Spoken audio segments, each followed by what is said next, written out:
എന്തുകൊണ്ടാണ് സൗദി ഇപ്പോൾ സാമ്പത്തികമായി പിന്നോട്ട് നിൽക്കുന്നത്? എണ്ണവിലയിലെ നിരന്തരമായ ചാഞ്ചാട്ടവും പ്രത്യേകിച്ച് 2014 ആഗോള എണ്ണവിലയിൽ ഉണ്ടായ വലിയ ഇടിവും സൗദിയെ കടുത്ത സാമ്പത്തിക പ്രതിസന്ധിയിലേക്ക് തള്ളിവിട്ടു.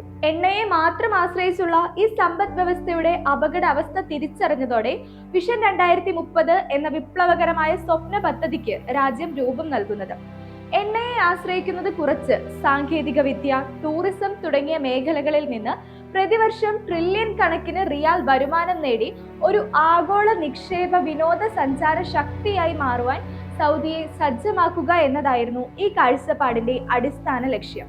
ഈ കാഴ്ചപ്പാടിലെ ഏറ്റവും ശ്രദ്ധേയമായ പ്രൊജക്റ്റ് ആയിരുന്നു 170 കിലോമീറ്റർ നീളത്തിൽ നിർമ്മിക്കുവാൻ ഉദ്ദേശിച്ച കണ്ണാടി ചുവരുകളുള്ള ദി ലൈൻ സിറ്റി. എന്നാൽ അടുത്തിടെ ധനകാര്യമന്ത്രി മുഹമ്മദ് അൽ ജദാന്റെ പ്രസ്താവന നിർണായകരമായി.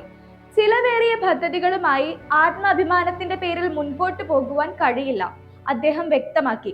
വൻകിട പദ്ധതികളുടെ ഉയർന്ന നിർമ്മാണ ചെലവും എണ്ണ വരുമാനത്തിൽ ഉണ്ടായ കുറവും മറ്റ് സുപ്രധാന പദ്ധതിക്കുള്ള ഫണ്ടിംഗ് ആവശ്യകതകളും കാരണം 2030 170 കിലോമീറ്റർ പൂർത്തിയാക്കുവാനുള്ള ലക്ഷ്യം വെട്ടിച്ചുരുക്കി വെറും 2.4 കിലോമീറ്റർ മാത്രം നിർമ്മിക്കുവാൻ സൗദി ഇപ്പോൾ തീരുമാനിച്ചിരിക്കുകയാണ്.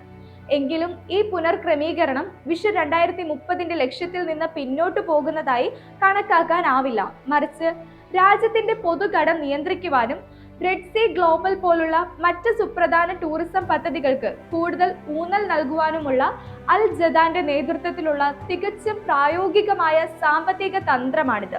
ചുരുക്കത്തിൽ സൗദി വിഷൻ 2030 അതിന്റെ ലക്ഷ്യങ്ങൾ നേടുന്നതിൽ ഇപ്പോൾ കൂടുതൽ യാഥാർത്ഥ്യ ബോധത്തോടെയും സാമ്പത്തിക സുസ്ഥിരതയോടെയും മുൻപോട്ടു പോകുന്നു എന്ന് വേണം മനസ്സിലാക്കാൻ.